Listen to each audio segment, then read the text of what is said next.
पर जब जय भवानी कहते हैं तो जय शिवाजी का बुलंद नारा लगता है। जय भवानी, जय भवानी, जय भवानी, जय भवानी। आज हम यहां पर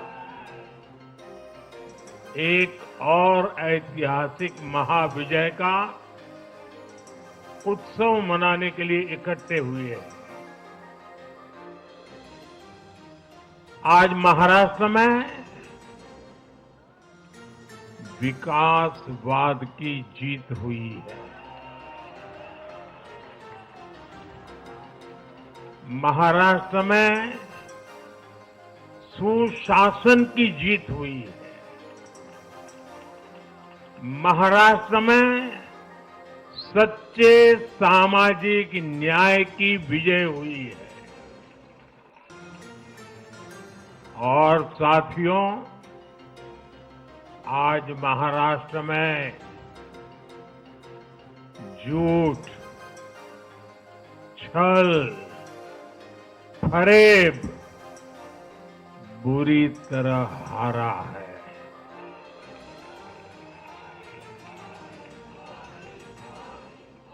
विभाजनकारी ताकतें हारी है। आज नेगेटिव पॉलिटिक्स की पराजय हुई है। आज परिवारवाद की हार हुई है।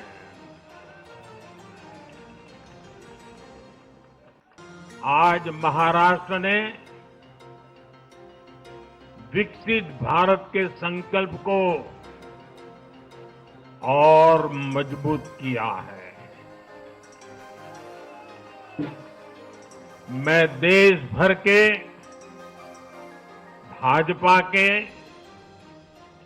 एनडीए के सभी कार्यकर्ताओं को बहुत बहुत बधाई देता हूं, उन सबका अभिनंदन करता हूं।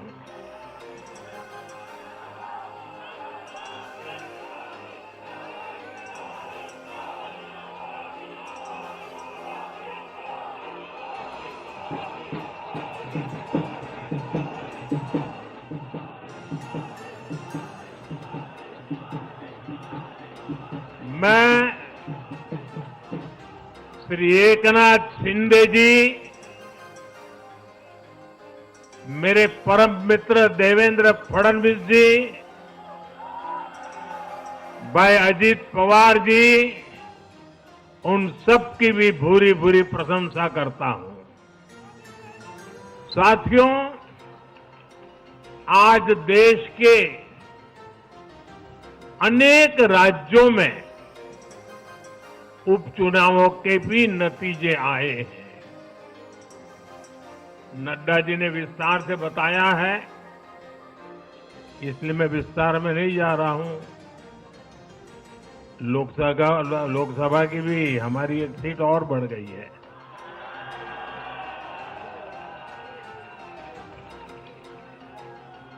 यूपी,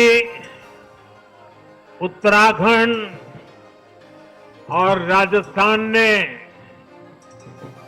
भाजपा को जमकर समर्थन दिया है।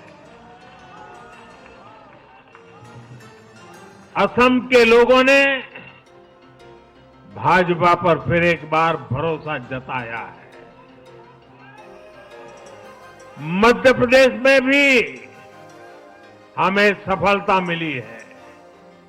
बिहार में भी एनडीए का समर्थन बढ़ा है। ये दिखाता है कि देश अब सिर्फ और सिर्फ विकास चाहता है। मैं महाराष्ट्र के मतदाताओं का,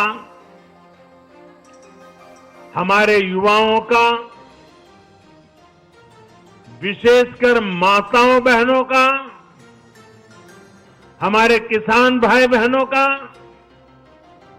देश की जनता का आदरपूर्वक नमन करता हूं। साथियों, मैं झारखंड की जनता को भी नमन करता हूं। झारखंड के तेज विकास के लिए हम अब और ज्यादा मेहनत से काम करेंगे और इसमें भाजपा का एक एक कार्यकर्ता अपना हर प्रयास करेगा। साथियों, छत्रपती शिवाजी महाराजांच्या महाराष्ट्राने आज दाखवून दिले तुष्टीकरणाचा सामना कसा करायचा।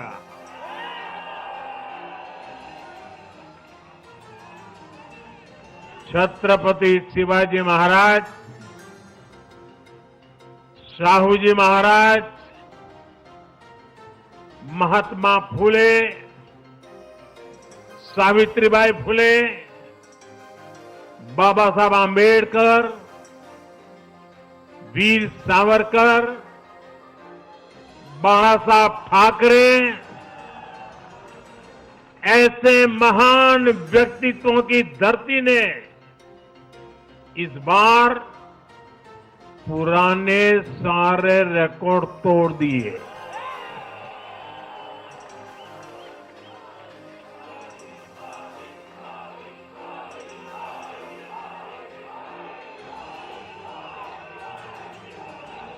और साथियों, बीते 50 साल में किसी भी पार्टी या किसी भी प्री पोल अलायंस के लिए ये सबसे बड़ी जीत है 50 साल के बाद।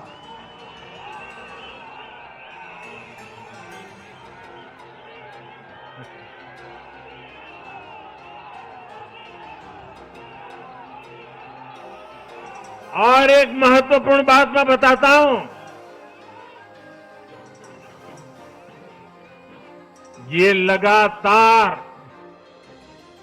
तीसरी बार है जब भाजपा के नेतृत्व में किसी गठबंधन को लगातार महाराष्ट्र ने आशीर्वाद दिए हैं, विजयी बनाया है।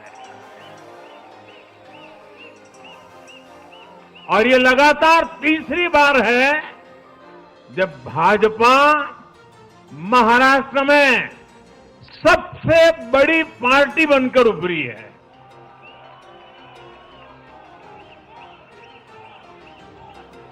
साथियों, ये निश्चित रूप से ऐतिहासिक है। ये भाजपा के गवर्नेंस मॉडल पर मुहर है।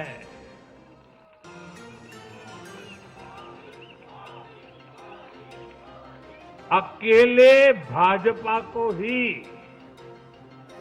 कांग्रेस और उसके सभी सहयोगियों से कहीं अधिक सीटें महाराष्ट्र के लोगों ने दी है। ये दिखाता है कि जब सुशासन की बात आती है तो देश सिर्फ और सिर्फ भाजपा पर और एनडीए पर भरोसा करता है।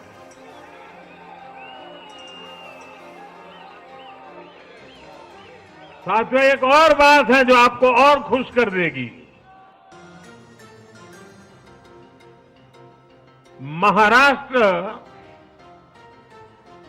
देश का छठा राज्य है जिसने भाजपा को लगातार 3 बार जनादेश दिया है।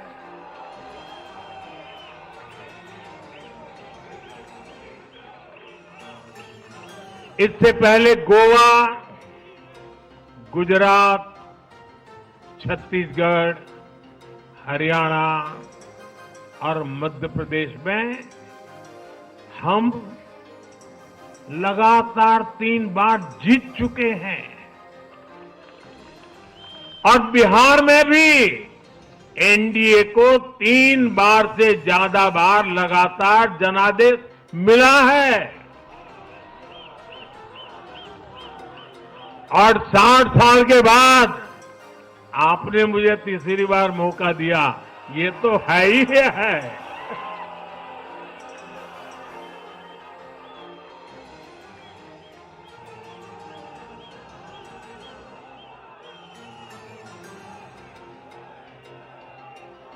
ये जनता का हमारे सुशासन के मॉडल पर विश्वास है और इस विश्वास को बनाए रखने में हम कोई कोर कसर बाकी नहीं रखेंगे। साथियों, मैं आज महाराष्ट्र की जनता जनार्दन का विशेष अभिनंदन करना चाहता हूं। लगातार तीसरी बार स्थिरता को चुनना ये महाराष्ट्र के लोगों की सूझबूझ को दिखाता है। हां, बीच में जैसा अभी नड्डा जी ने विस्तार से कहा था, कुछ लोगों ने धोखा करके अस्थिरता पैदा करने की कोशिश की, लेकिन महाराष्ट्र ने उनको नकार दिया है और उस पाप की सजा मौका मिलते ही दे दी है।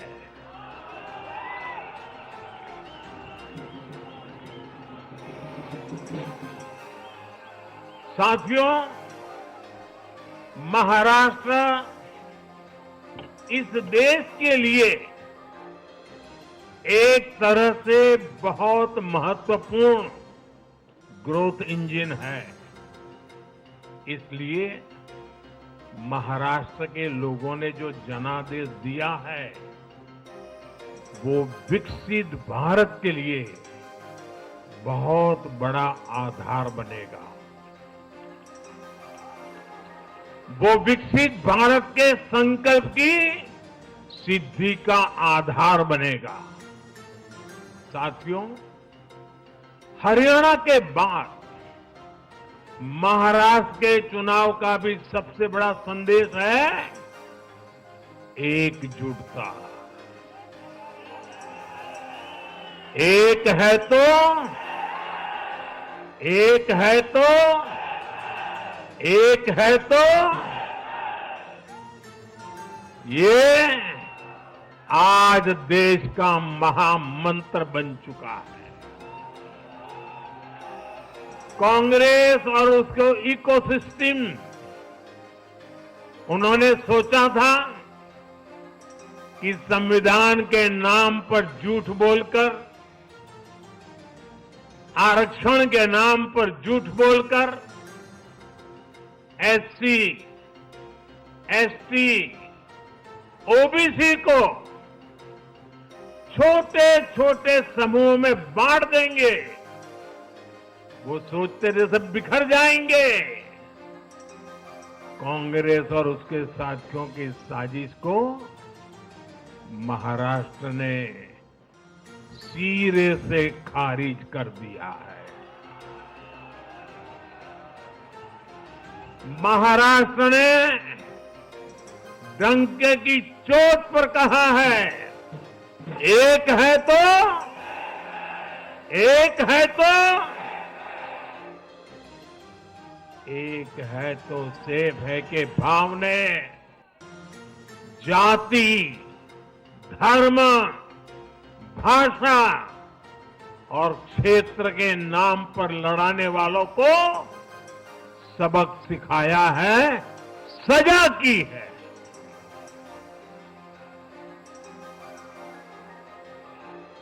आदिवासी भाई बहनों ने भी भाजपा एनडीए को वोट दिया।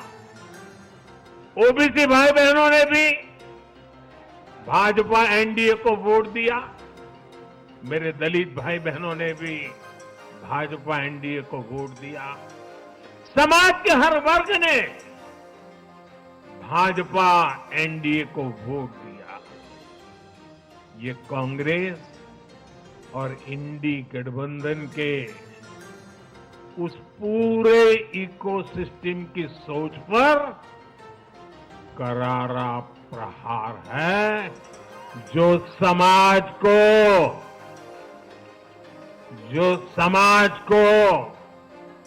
बांटने का एजेंडा चला रहे थे। साथियों,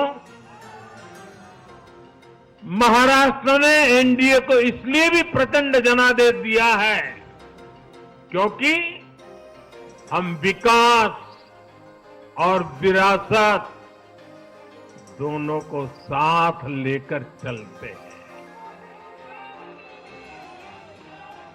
महाराष्ट्र की धरती पर इतनी विभूतियां जन्मी है। बीजेपी और मेरे लिए छत्रपति शिवाजी महाराज आराध्य पुरुष है।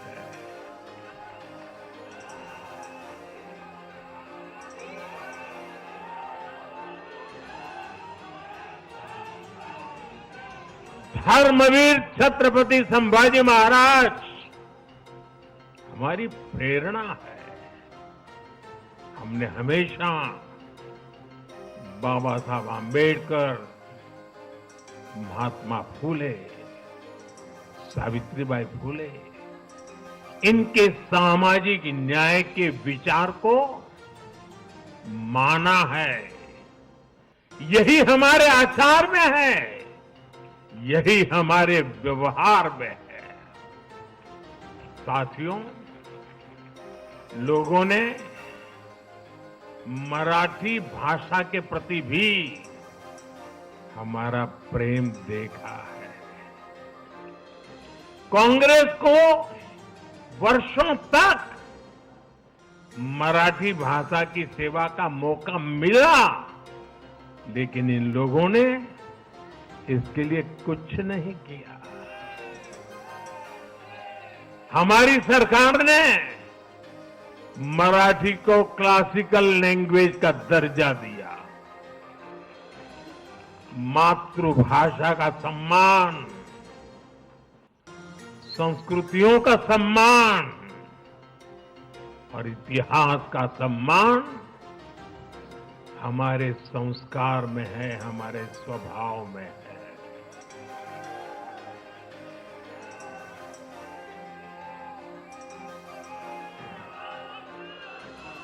और मैं तो हमेशा कहता हूं, मातृभाषा का सम्मान मतलब अपनी मां का सम्मान।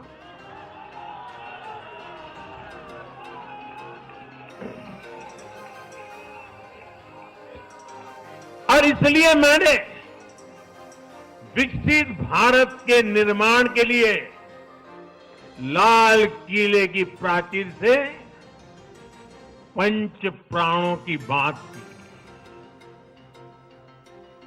हमने इसमें विरासत पर गर्व को भी शामिल किया। जब भारत विकास भी और विरासत भी इसका संकल्प लेता है तो पूरी दुनिया इसे देखती है। आज विश्व हमारी संस्कृति का सम्मान करता है। क्यों? क्योंकि हम इसका सम्मान करते हैं।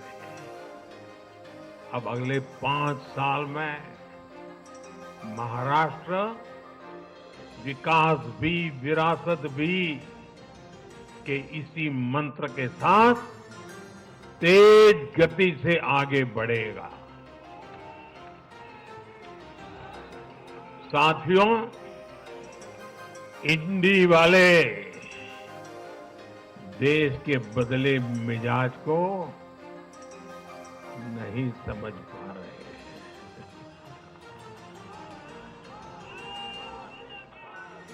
ये लोग सच्चाई को स्वीकार करना ही नहीं चाहते।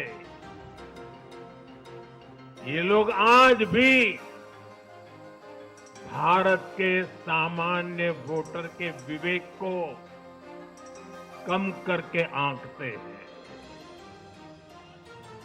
देश का वोटर, देश का मतदाता अस्थिरता नहीं चाहता। देश का वोटर नेशन फर्स्ट की भावना के साथ है।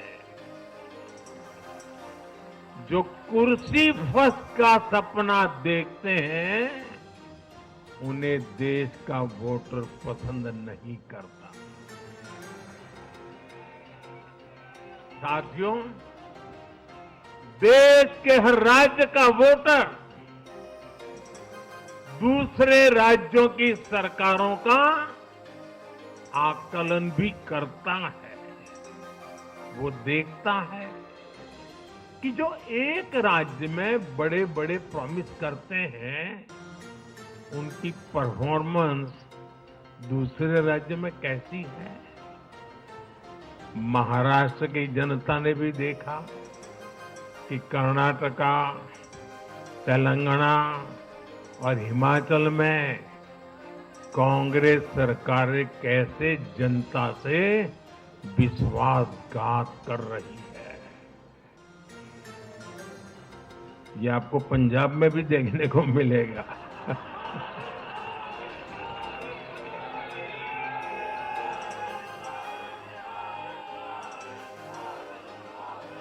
जो वादे महाराष्ट्र में किए गए,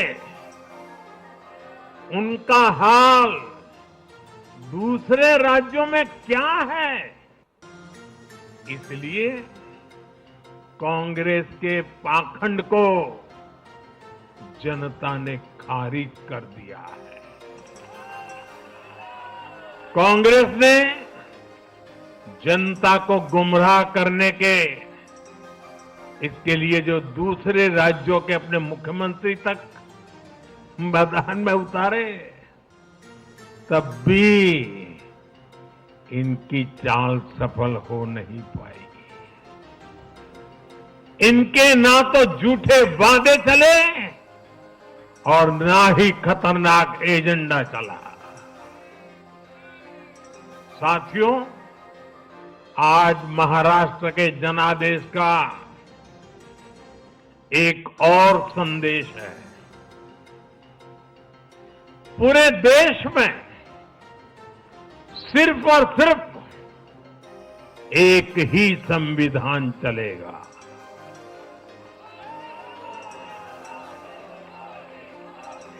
वो संविधान है बाबा साहब आंबेडकर का संविधान, भारत का संविधान। जो भी सामने या पर्दे के पीछे देश में दो संविधान की बात करेगा, उसको देश पूरी तरह से नकार देगा। कांग्रेस और उसके साथियों ने जम्मू कश्मीर में फिर से आर्टिकल 370 की दीवार बनाने का प्रयास किया।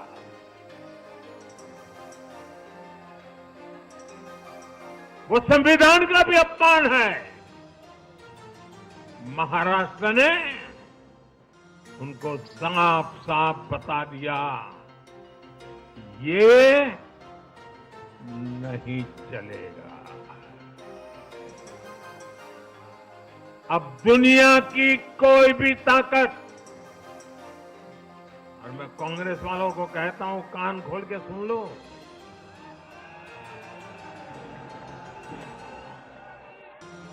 उनके साथियों को भी कहता हूं,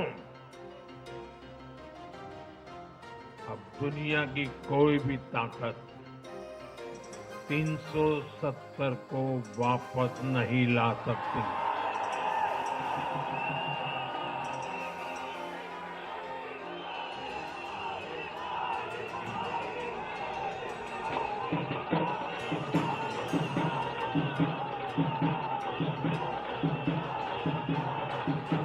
साथियों, महाराष्ट्र के इस चुनाव ने इंडी वालों का या गाड़ी वालों का दो मुहा चेहरा भी देश के सामने खोल करके रख दिया है। हम सब जानते हैं बाला साहब ठाकरे का इस देश के लिए, समाज के लिए बहुत बड़ा योगदान रहा है।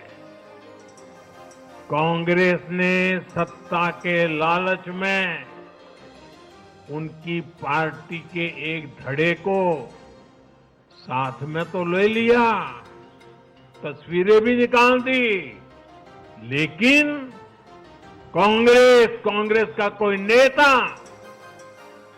बाला साहब ठाकरे की नीतियों की कभी भी प्रशंसा नहीं कर सकती।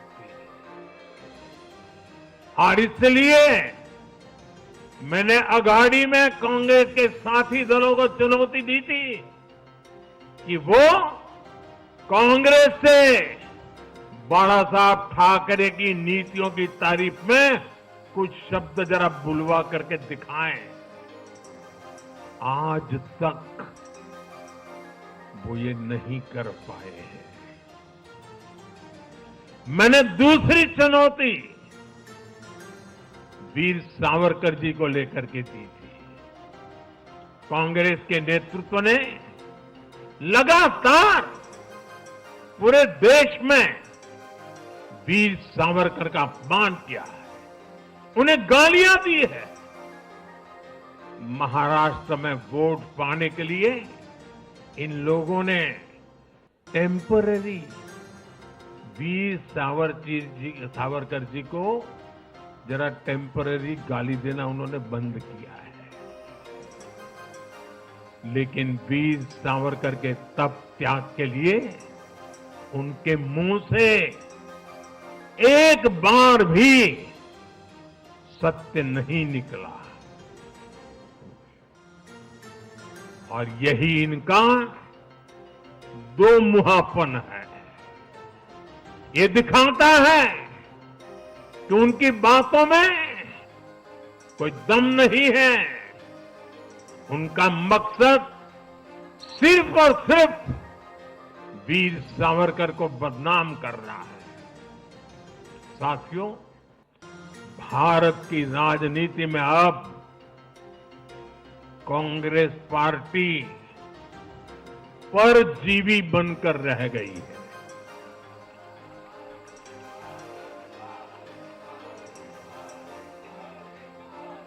कांग्रेस पार्टी के लिए अब अपने दम पर सरकार बनाना लगातार मुश्किल हो रहा है। हाल ही के चुनावों में जैसे आंध्र प्रदेश, अरुणाचल प्रदेश, सिक्किम, हरियाणा और आज महाराष्ट्र में उनका सुपड़ा साफ हो गया।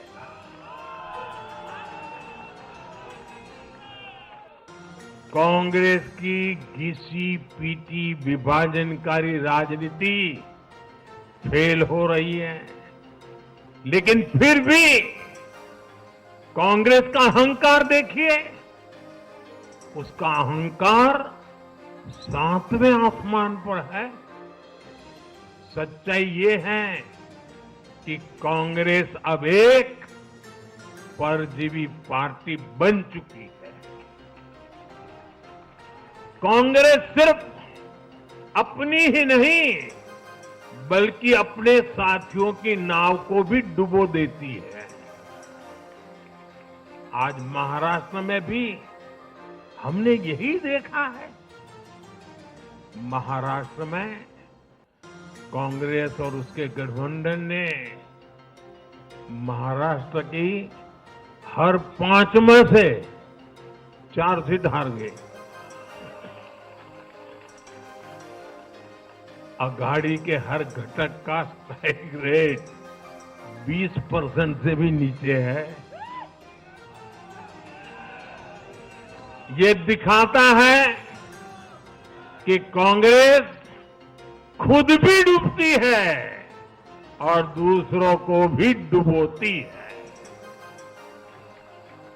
महाराष्ट्र में सबसे ज्यादा सीटों पर कांग्रेस चुनाव लड़ी, उतनी ही बड़ी हार इनके सहयोग वालों को भी मिली।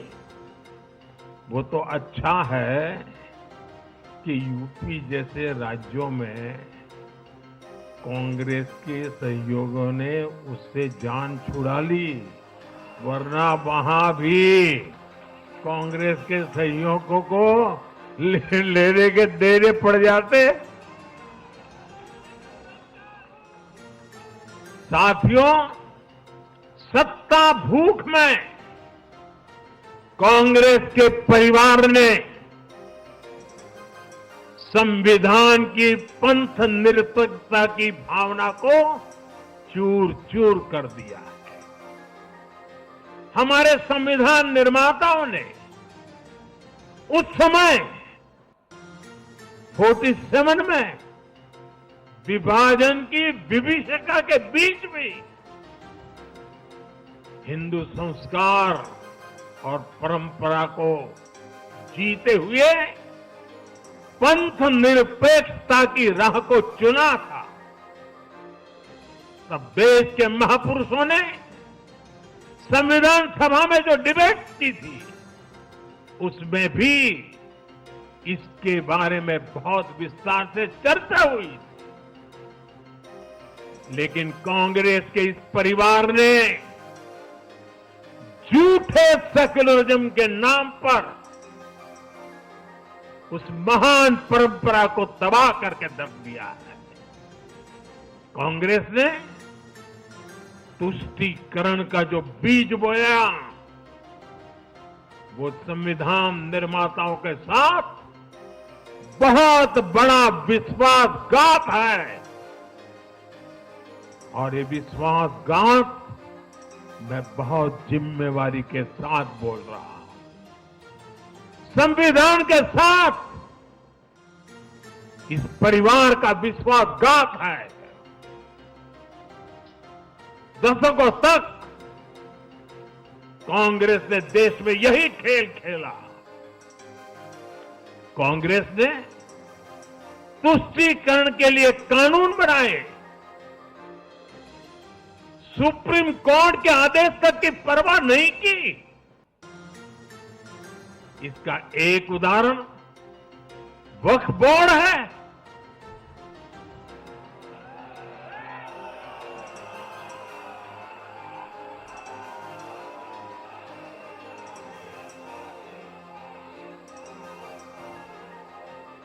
दिल्ली के लोग तो चौंक जाएंगे।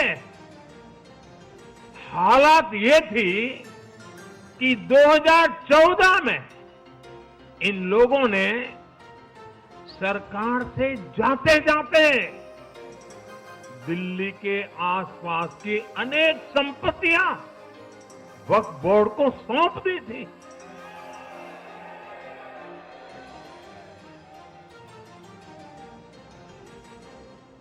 बाबा साहब आंबेडकर जी ने जो संविधान हमें दिया है ना, जिस संविधान की रक्षा के लिए हम प्रतिबद्ध है, संविधान में वक्फ कानून का कोई स्थान ही नहीं है।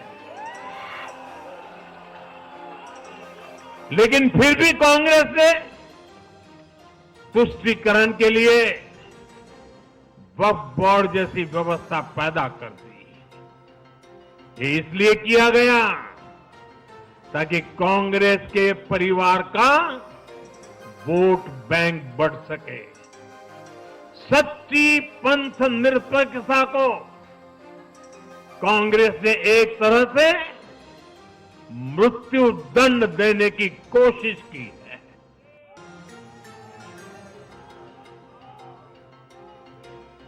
साथियों, कांग्रेस के शाही परिवार की सत्ता भूख इतनी विकृति हो गई है कि उन्होंने सामाजिक न्याय की भावना को भी चूर चूर कर दिया है।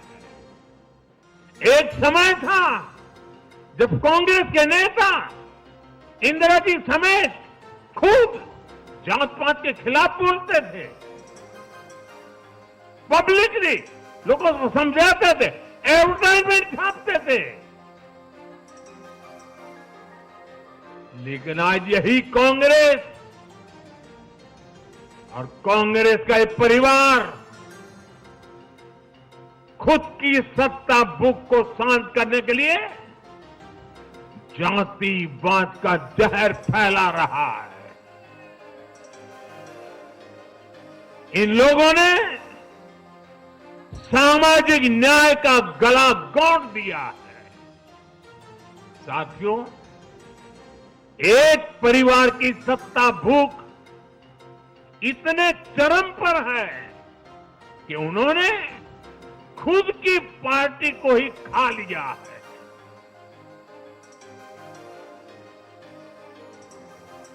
देश के अलग अलग भागों में कई पुराने जमाने के कांग्रेस कार्यकर्ता हैं, पुरानी पीढ़ी के लोग हैं जो अपने जमाने की कांग्रेस को ढूंढ रहे हैं। लेकिन आज की कांग्रेस के विचार से, व्यवहार से, आदत से उनको ये साफ पता चल रहा है कि ये वो कांग्रेस नहीं है। इसलिए कांग्रेस में आंतरिक रूप से असंतोष बहुत ज्यादा बढ़ रहा है। उनकी आरती उतारने वाले भले आज इन खबरों को दबा के रखे, लेकिन भीतर आग बहुत बड़ी है। असंतोष की ज्वाला भड़क चुकी है। सिर्फ एक परिवार के ही लोगों को कांग्रेस चलाने का हक है। सिर्फ वही परिवार काबिल है, दूसरे नाकाबिल हैं। परिवार की सोच ने, इस जीत ने कांग्रेस में एक ऐसा माहौल भी बना दिया कि किसी भी समर्पित कांग्रेस कार्यकर्ता के लिए वहां काम करना मुश्किल हो गया है। आप सोचिए, कांग्रेस पार्टी की प्राथमिकता आज सिर्फ और सिर्फ परिवार है। देश की जनता उनकी प्राथमिकता नहीं है। और जिस पार्टी की प्राथमिकता जनता न हो, वो लोकतंत्र के लिए बहुत ही नुकसानदायी होती है। साथियों, कांग्रेस का परिवार सत्ता के बिना जी नहीं सकता। चुनाव जीतने के लिए लोग कुछ भी कर सकते हैं। दक्षिण में जाकर उत्तर को गाली देना, उत्तर में जाकर के दक्षिण को गाली देना, और विदेश में जाकर देश को गाली देना।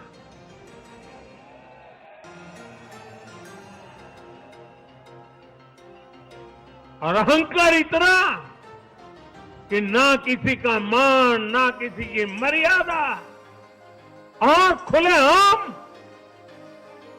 झूठ बोलते रहना, हर दिन एक नया झूठ बोलते रहना। यही कांग्रेस और उसके परिवार की सच्चाई बन गई। आज कांग्रेस का अर्बन नक्सलवाद भारत के सामने एक नई चुनौती बनकर खड़ा हो गया। इन अर्बन नक्सलियों का रिमोट कंट्रोल देश के बाहर है, और इसलिए सभी को इस अर्बन नक्सलवाद से बहुत सावधान रहना है। आज देश के युवाओं को, हर प्रोफेशनल को कांग्रेस की हकीकत को समझना बहुत जरूरी है। साथियों, जब मैं पिछली बार भाजपा मुख्यालय आया था तो मैंने हरियाणा से मिले आशीर्वाद पर आपसे बात की थी। तब हमें गुरुग्राम जैसे शहरी क्षेत्र के लोगों ने भी अपना आशीर्वाद दिया था। अब आज मुंबई ने, पुणे ने, नागपुर ने, महाराष्ट्र के ऐसे सभी बड़े शहरों ने अपनी स्पष्ट राय रखी है।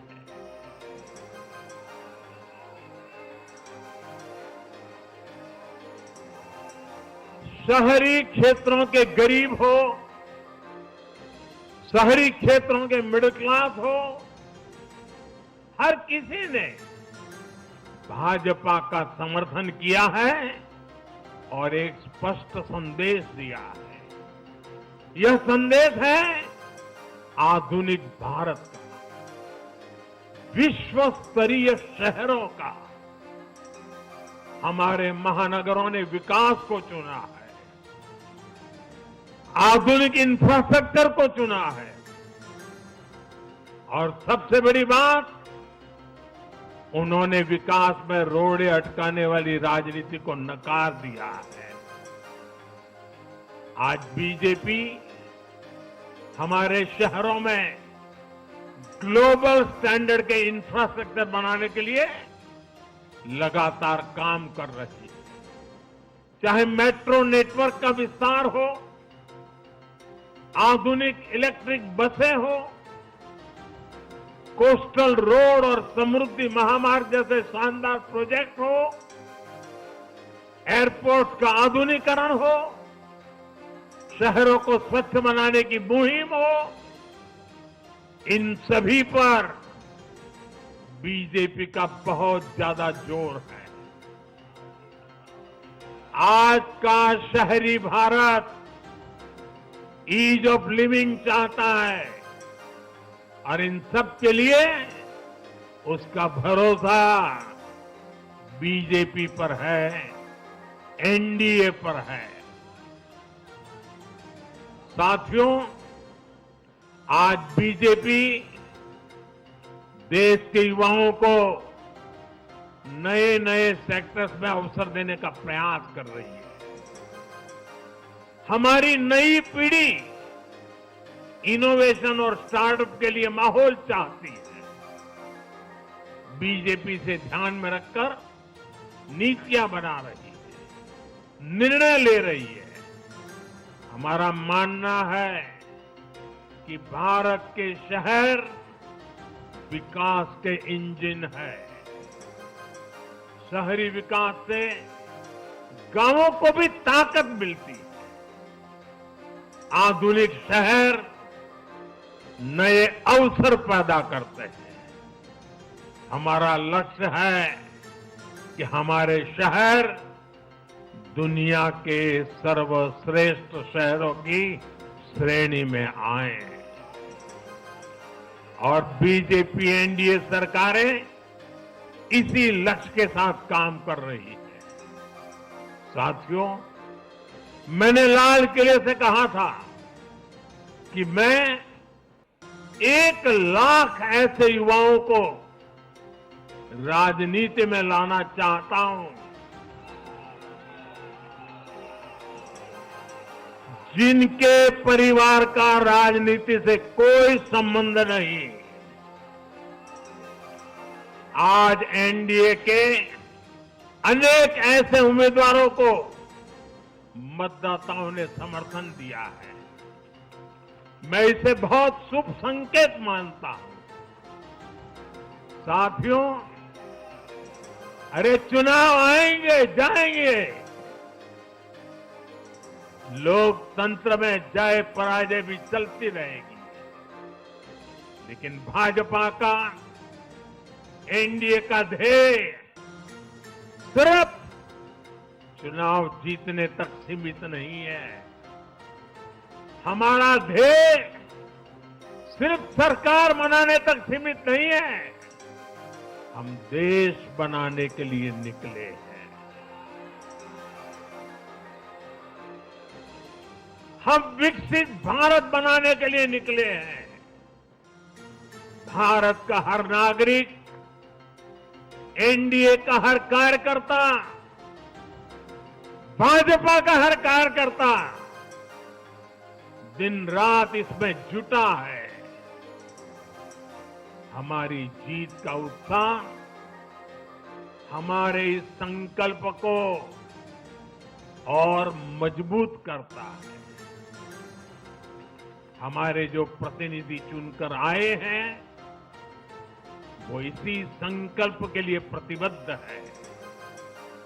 हमें देश के हर परिवार का जीवन आसान बनाना है।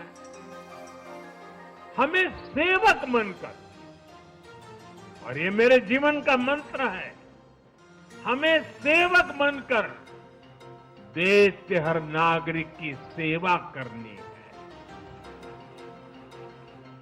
हमें उन सपनों को पूरा करना है जो देश की आजादी के मतवालों ने भारत के लिए देखे थे।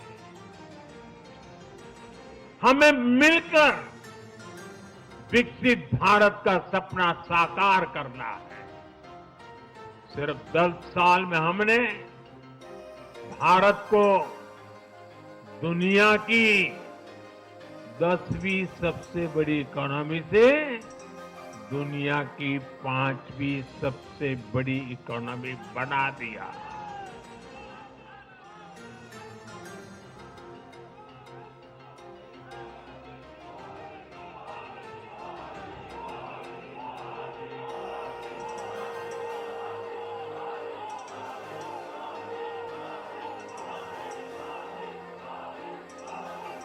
किसी को भी लगता, अरे मोदी जी 10 में से 5 पर पहुंच गए, अब तो बैठो आराम से।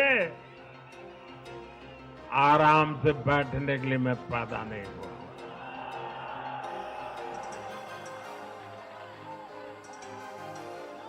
वो दिन दूर नहीं जब भारत दुनिया की तीसरी सबसे बड़ी अर्थव्यवस्था बन के रहेगा।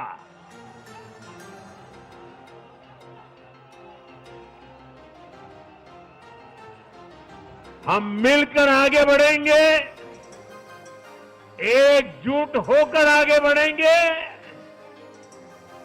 तो हर लक्ष्य पाकर रहेंगे। इसी भाव के साथ एक है तो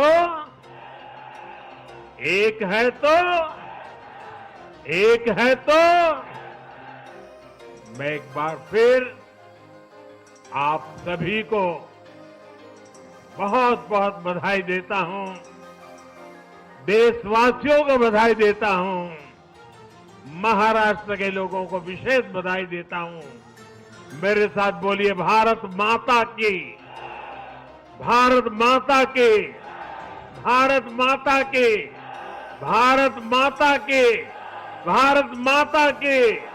वंदे वंदे वंदे वंदे वंदे वंदे वंदे वंदे। बहुत बहुत धन्यवाद।